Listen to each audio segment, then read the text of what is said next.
open sky. With wax and feathers and a bit of string, wore the chance to try. Oh, everyone knows he fell.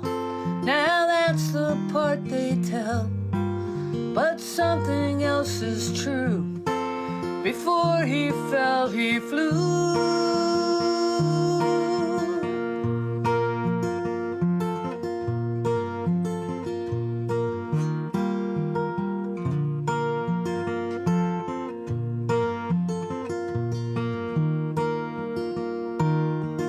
In the canvas stands a plowing man, shepherds and ships at sea. Take no notice of the falling boy, his small tragedy. Everyone turns away from his forsaken cry. Are we so afraid that we might fly too high? We're old enough that we both know how the story could end. Both of us have tried and failed, tried and tried again.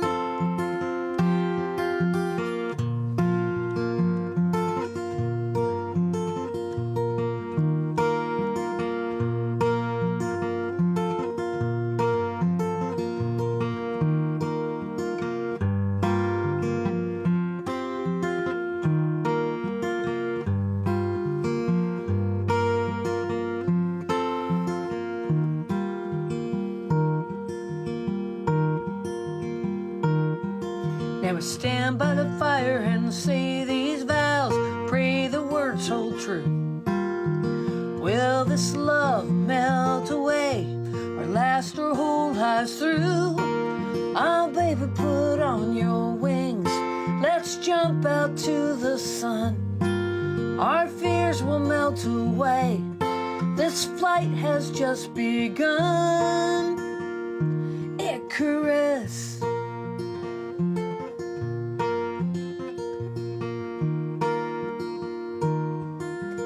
Icarus was a boy with wings, touched the open sky.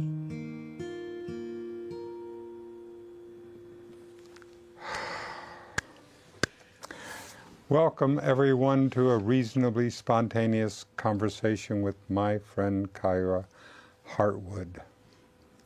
Thank you, Kiya. My pleasure.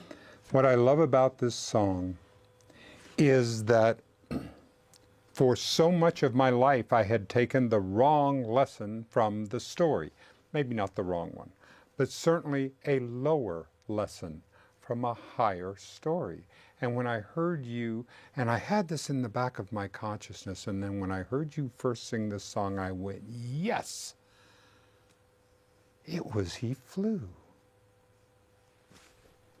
Where did that song come from? Tell me the history of it.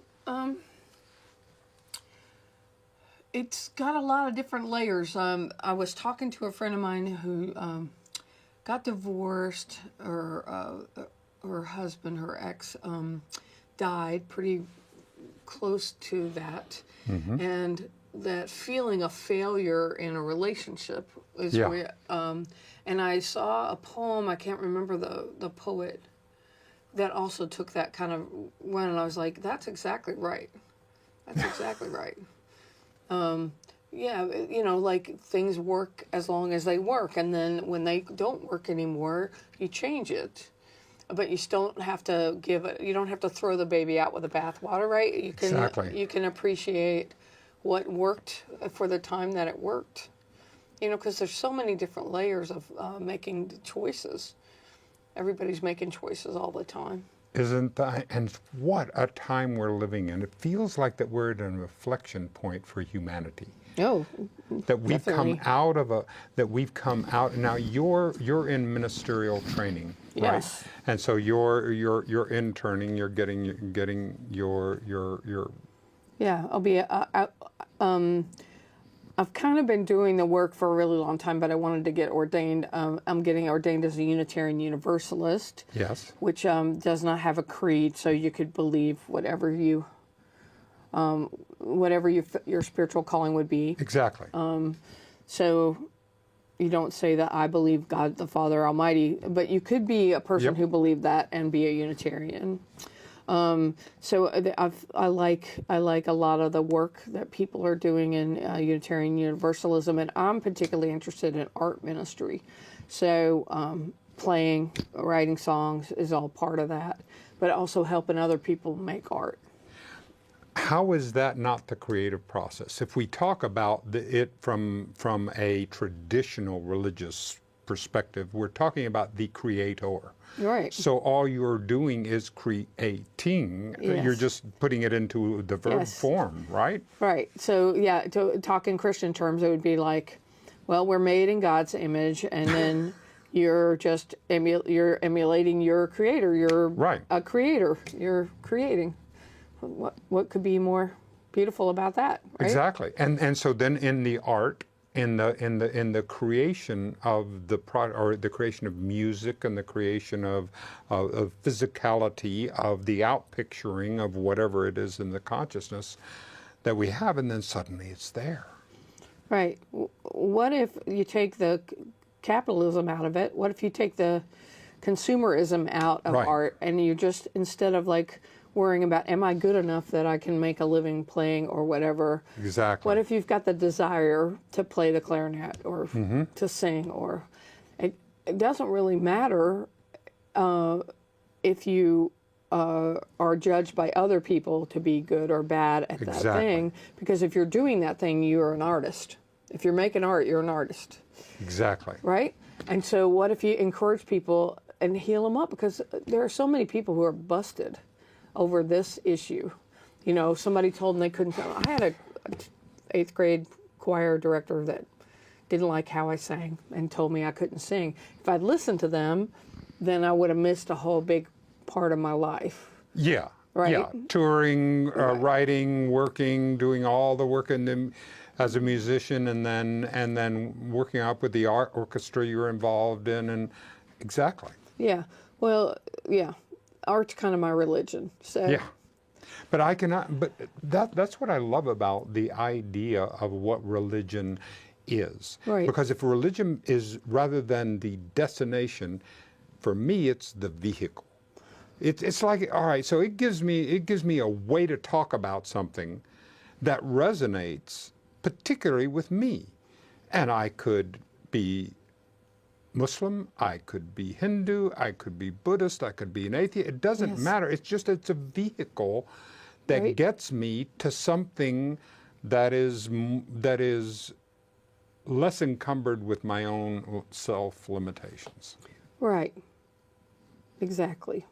And at the same time, what we believe, you know, like we're taught to, whatever religion we were raised in, if you're taught that is the way and that is the only way, There's no other way, and you cannot. Exactly. right? Then you have to worry, because what if they teach you to hate somebody else? Yep. Or then you have to worry a little bit about it. So the thing I remember the whole time I'm in seminary is that religions are made up by people. And then I try to not to get too worked up about it. It's almost like my experience, or what I think of it is it's like, you know how we would play telephone, Yes. and by the time the story gets down to a number of people, you've lost what the original story was. Someone had this extraordinary experience and connection, and then a whole bunch of other people began talking about it and passing along the stories, and by the time it's got done, it's amazing that it's as close to the story original intent that was there. Yeah, I love this show. I've been binge watching this show called One Strange Rock. Have you seen that? No, what's this? Well, Will Smith is the narrator, and the guy who filmed it, it looks like as beautiful as any National Geographic movie you've ever seen. But he did Black Swan, so he's a really great Yes. director. I forget his name. But it's a television show. But he interviews 8 astronauts that have over 1,000 hours in space. On the ISS, right? Right. And they're looking at the Earth. And then it's just incredible footage of actual things and how amazing the Earth is. Yeah. It's like Earth Church. So I highly Yes. recommend it. Anyway, but yeah, it's like the ethics that you believe in. Like if you're taught to think that the earth is not godly, it's Yes. worldly, Right. and you're supposed to go off to some heaven and get raptured, and it doesn't Right. matter what you do with the earth, then the earth is going to suffer. I mean, I think that's the course it situation is. we're in, right? So if you give if you the opposite, and you honor the earth, and you have an I-thou relationship with the earth, then the possibilities of having a sustainable, happy planet with lots of people Right. where we're in the web of life as opposed to on top, the superior beings. You know, yeah, that's the way I feel about it, because I don't know how, if, let's just say that whatever this thing that we have a three-letter word for, that we call God or, Right. or higher power, whatever it is, if it is omnipresent, then what is not God? Yeah, I'm with you. I mean, I'm with you. I know, it's great. I mean, just one little shift in your thinking, and all your ethics and all the way you make decisions and all your whole life changes. I mean, it's Yeah. amazing. Anyway, that's the kind of stuff I'm into. That's why I'm in. I'm so glad. We were talking with Bradley before the show, and I was talking about how in my own personal journey has been one through of self-loathing. That when I was growing up, I honest to goodness, I mean, I was born in 1948, and during the time when I was growing up, white male privileged, Right. very Southern. I mean, I saw from my side Jim Crow. I Right. saw white and colored water fountains. I Yes. saw separate separate entrances, movie entrances. Right. And even though, but I couldn't quite make sense of it, but I couldn't also articulate. I knew there was something wrong there, but hell, I was white, male, privileged. So I have to tell you, that's a position when you're white, male, and privileged that you just go, well, that's really sad about that, but it's pretty nice to be me. Yeah, except you're missing out a lot. Totally. Too. I was completely Yeah. missing out. But anyway, but gradually as my consciousness evolved, as I began to say, but I realized that I was what I thought is that, oh my God, everybody else has the playbook. They got the manual. I must be the one broken. So you take that in there and you say that, and I say that over and over again in my own head in one way or another, and it begins and it's almost like a nuclear fusion. It's like it catches fire. And so now this self-loathing is burning in me. And even though I will do everything in God's name to keep you from knowing about it, that's what's going on. And that's been my healing process. Yeah. Does that journey at all Yeah. resonate with the people that come in that you do in counseling and that work Sure. with that process? Yes. Yeah, I think everybody's working on different stuff, Yeah. but a lot of it's the same stuff. Isn't it amazing? Because there is I love the word atonement, Yeah. because it's at one meant. Yeah. Just coming back to this one, and when I get there, it's like when I hear you play, or I hear you sing. I just feel so peaceful. Thank you. I'm glad. Yeah, I think atonement in the Christian sense, where you are, you've got the hair shirt on, or you're, whacking yourself. It's not really helping anybody. No. Right. And, I think we have to move past that, especially when we're talking about privilege and we're talking about white supremacy. We're talking about, Yep. patriarchy. All these Exactly. things that are really, no matter on what end of it you are, the privileged or the underprivileged side, Yep. marginalized or unmarginalized, it's not good for either side. It doesn't help, and this is what I'm so glad to hear you say that, because and to talk about this, because any time that I'm in a place where when it's either me or you, Yes. and not me and you, Yes. it doesn't matter what my position is, I lose. Right. We all lose. But especially the minute I'm having to defend a pie that is only so large, well, of course we're going to be afraid. But what if 1 + 1 was greater than 2? Yeah. What if synergy was the principle that the universe was founded on? That's how it comes up, that there's plenty and there's going to be more. How do we do that? Well, just sitting with the fear and allowing yourself to have the curiosity about, well, yeah, maybe that would be uncomfortable, but I wonder what it would be like if we just divided the pie up in more slices. I mean, or make more pies. Let's make more pies. Made more exactly. pies. Exactly. So, yeah. There's more pie. Why don't Yeah. we invite us all in and let's just make more pies? Yeah. My grandfather, when I told him I wanted to be a folk singer, he said, Kiya, you're a communist. So I'm aware. I have social democratic leanings for sure. Yeah. But it's kind of exciting. The whole, to me, you don't have to have that. It's almost bipolar. Like you have to be at one extreme or the other extreme. No. There's many ways to God. Wonderful. There's many ways to work all this stuff out. And just getting where we can have a conversation about it. Exactly. And not have the white fragility of the conversation, like, I have to, gosh, I was raised to be a racist, or I was raised to be, exactly. That's not going to get anybody anywhere. No. Anyway, I try to write songs about these things, and I'd certainly preach about them now. And, it's really pretty recently that decided to go to seminary, but part of the reason was I was doing the work, like being a singer-songwriter and going around and sing.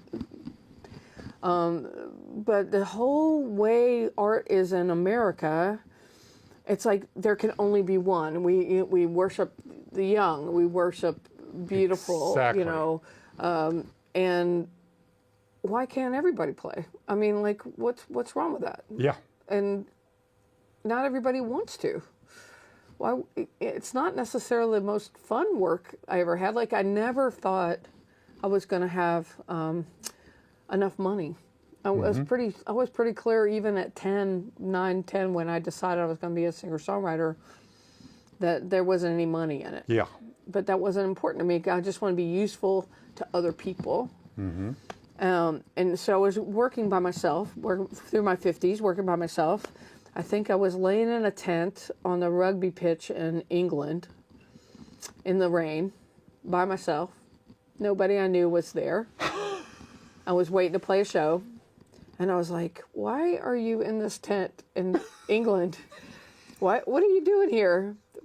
Is this the best way that you can help other people? Is this the best way to use your music? And I started shifting there. I changed my mind. And what's funny is now everything makes sense, because I'm kind of this nerdy person that likes, I like theology. It's sort of fun for me. I like agriculture, sustainable agriculture, permaculture. I'm really interested in all those things. I went through a phase where I was really into space debris and how that was going to keep people from being able to leave the planet. Just strange, weird little things, and they don't make any sense. But when I went into the ministry, it all works. Music, everything. It's interesting.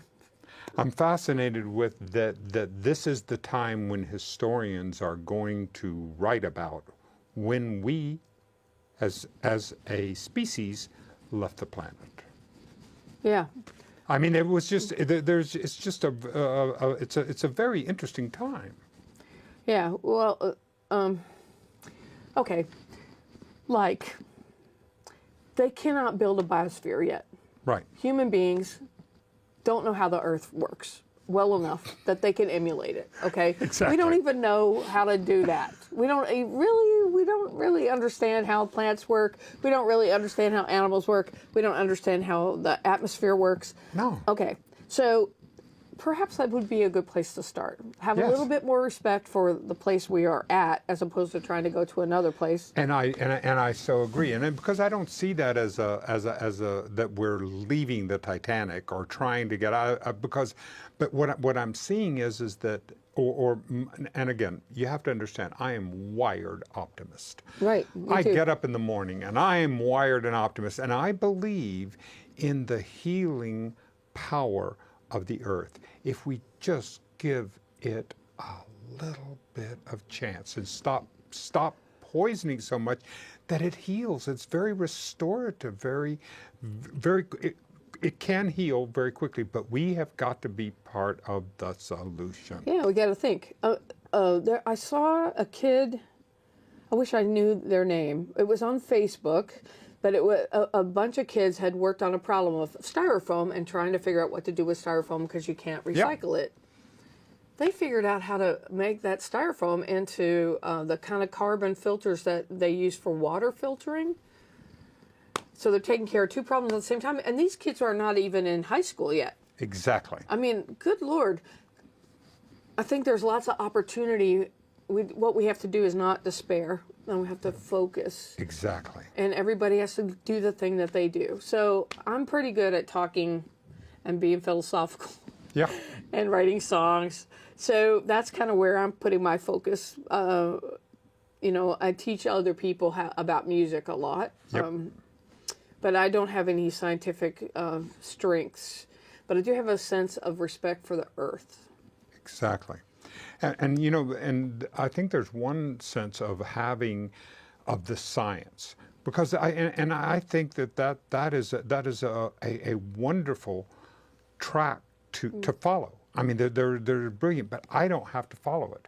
It's like quantum physics. I am so fascinated by quantum physics and how it works, but only from the philosophical point. I have no interest in going down into the math and getting down into those deep maths that there are. I trust that the maths are being done by those, but I also want to know what's my lesson here.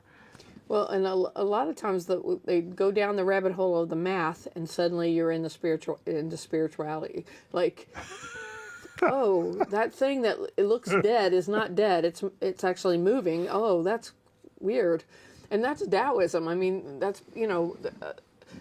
the further they go into physics, the more spirituality and science are in the same universe. Absolutely, because if there was, I mean, this is where I love when I grew up, I came out of the mystical wing of Christianity. So this is the Christian Scientists, and these are some really radical dudes, right? I mean, and dudettes, and man, this is Mary Baker Eddy. I mean, for God's sake, she was a radical dude for sure. I'm telling you, here she is. Like in 1850 something, she's a single mom out in like Kansas, and before she's 80, she's founded one of the great religions of the world, one of the great newspapers. The Christian Science Monitor at one time was we're talking about a badass newspaper. Right, This is no one that question. was how did it at that time? Yeah. And then she spawned all down there, Emma Curtis Hopkins and Ernest Holmes and all the teachers that came out of that mystical wing. So it's an extraordinary. There's tons of people like that. I know. Margaret Fuller. Oh God, yes. Mercy. Where they're so far ahead of their time. It's like how that they weren't locked up in a madhouse is amazing. Yeah. And that's what I love about the diversity of the diversity that we're seeing now, because we can actually know that the things that I have no idea about, you can expose me to, and I can go, oh, that's interesting. I never thought about it that way. I never looked at it from another point. I don't have to defend my damn point of view so much. What is the expression? It doesn't have to be a war. Would you rather be right or happy? I would rather the planet was here long after I'm gone. Do you think that because because I'm an executive coach as part of what I'm doing to crowdfund my life, is that I work on a communication coaching, and so I work with a lot of capitalists. So a lot of people within the capitalistic system, but I'm seeing a rise in there, a sense of conscious capitalism, a sense of that there are more than just red and black as the bottom lines. Yes. There are green, there are rainbow, there's all the value proposition of diversity and inclusion and interest and being part of a good corporate citizen. Yeah. I mean, having sustainable values is like one of the values Exactly. that the planet's still here after you're dead. It's like, yes, that's a major And value. we helped it happen, and we helped it be part of this, so Yeah. that we could go ahead and do it. I mean, that excites me. Yeah. That's the Me kind too. of thing that, and so we're doing. Well, would you play us out? Would you play us? You got something there that you can. This song's called "Singing with the Red Wolves," and the Red Wolves are the wolves of the Eastern America. Yeah. They got down to where there were only 17 of them in the world. So now there's about 600. They've reintroduced them in the Smoky Mountains or whatever. Go for it. Here you go.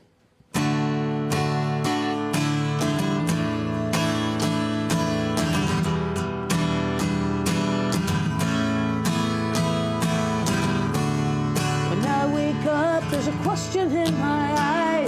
What am I doing here?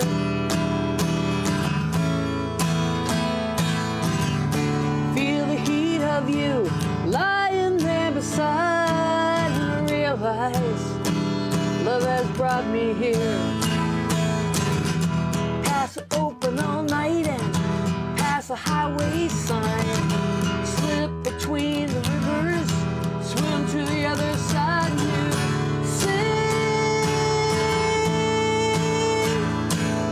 singing with the red wolves at night. And I singing with the red wolves. Stand at the gate of their pen and I stare inside at a mating pair. Makes me want to cry, but their eyes are calm and they almost smile. The female, she stands on the den and she starts to howl.